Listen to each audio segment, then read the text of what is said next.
Obviously, on behalf of our team, we're excited to be back in New Orleans.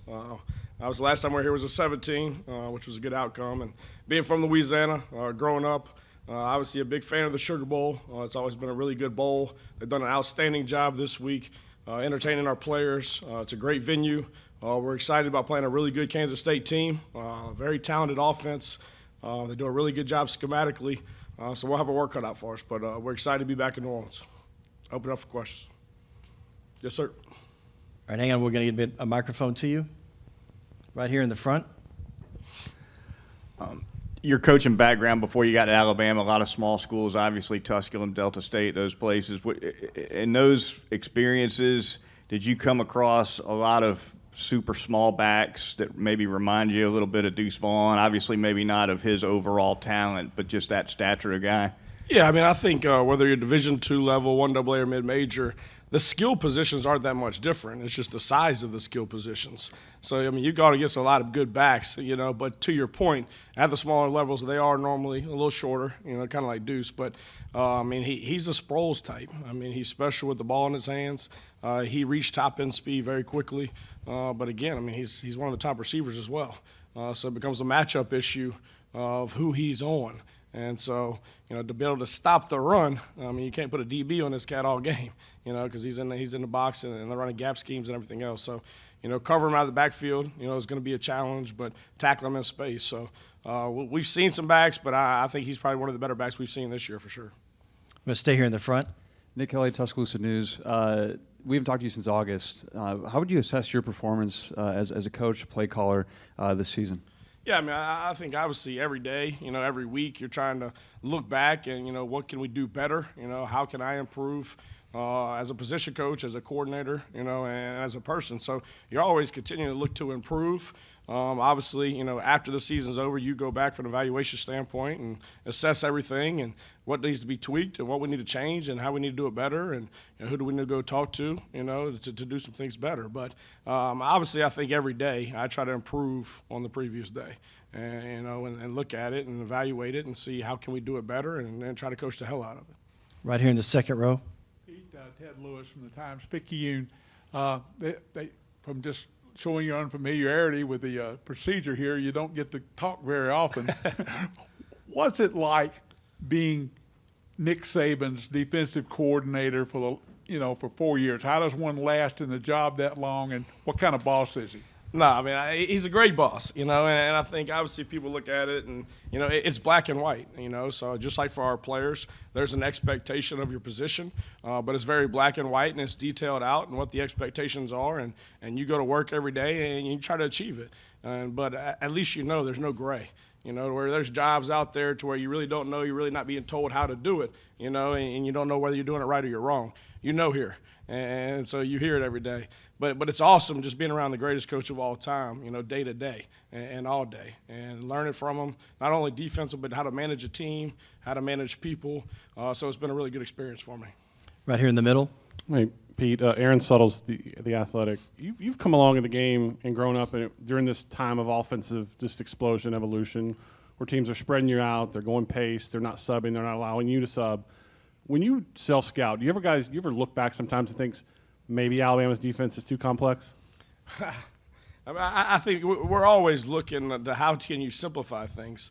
But I think, offenses do a good job of using the horizontal space of the field, and they're still stretching you vertically, with the RPOs, using all 11 guys, especially this team using the quarterback. So it is a challenging from that standpoint. But, also it's – as a coach, you want your guys to be in the best position possible based on what they're doing.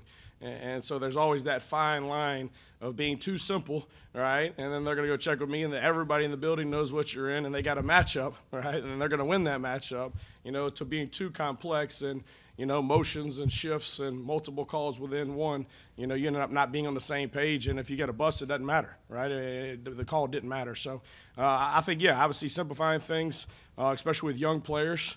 But I think offensive now, they're so multiple, but, based on formation, you kind of know what you're going to get.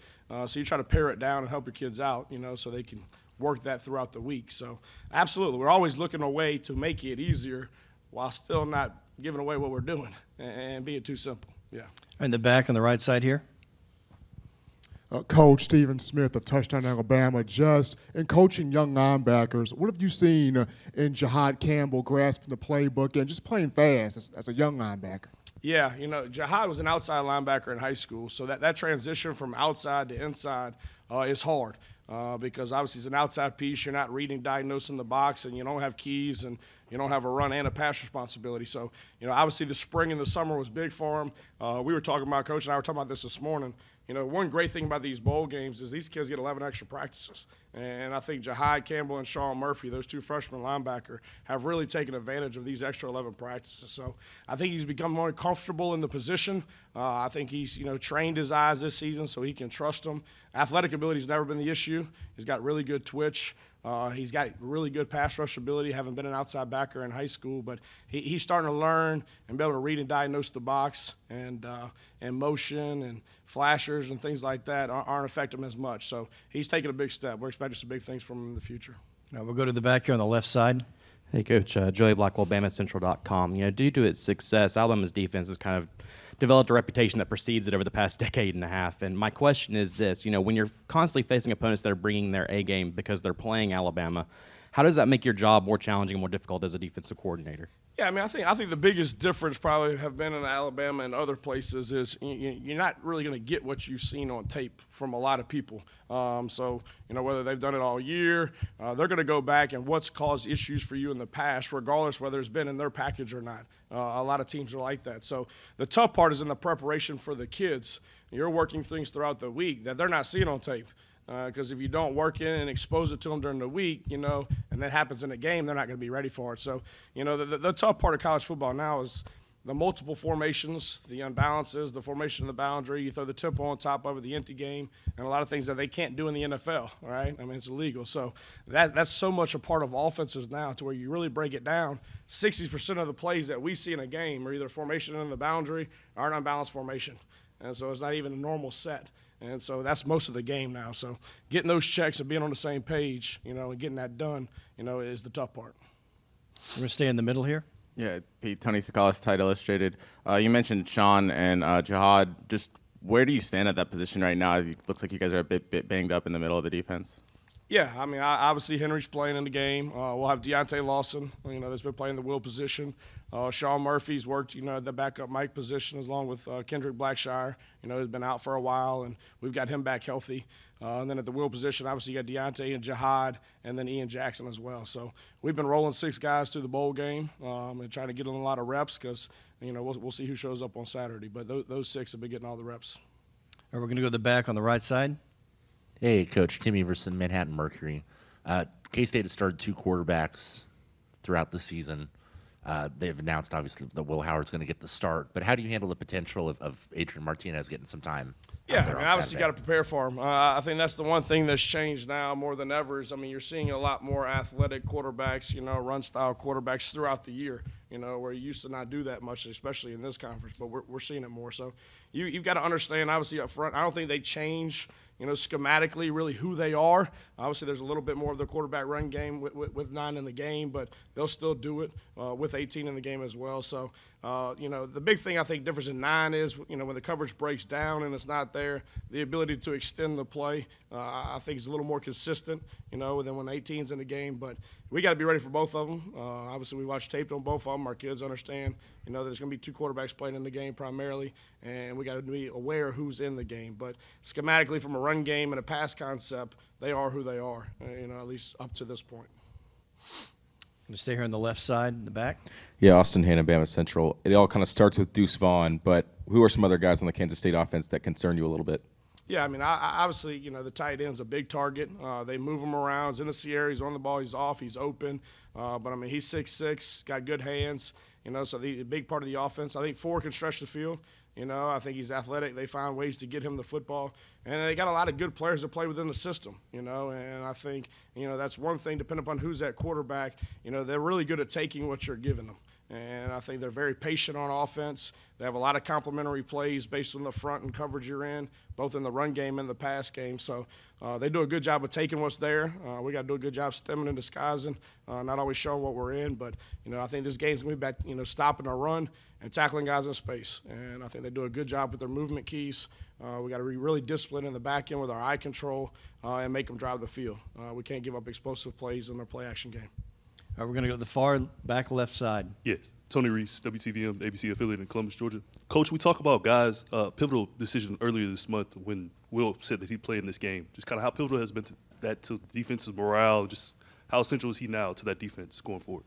Oh, absolutely. I mean, I think, he's kind of the heart and soul, of that defense. But I think that's kind of the mentality of Alabama. I think that starts with Coach Saban. I think, people come to Alabama and they want to compete against the best and they want to play in big-time games. And I know we're not where we want to be, right now, but the Sugar Bowl is a great venue. It's a great event.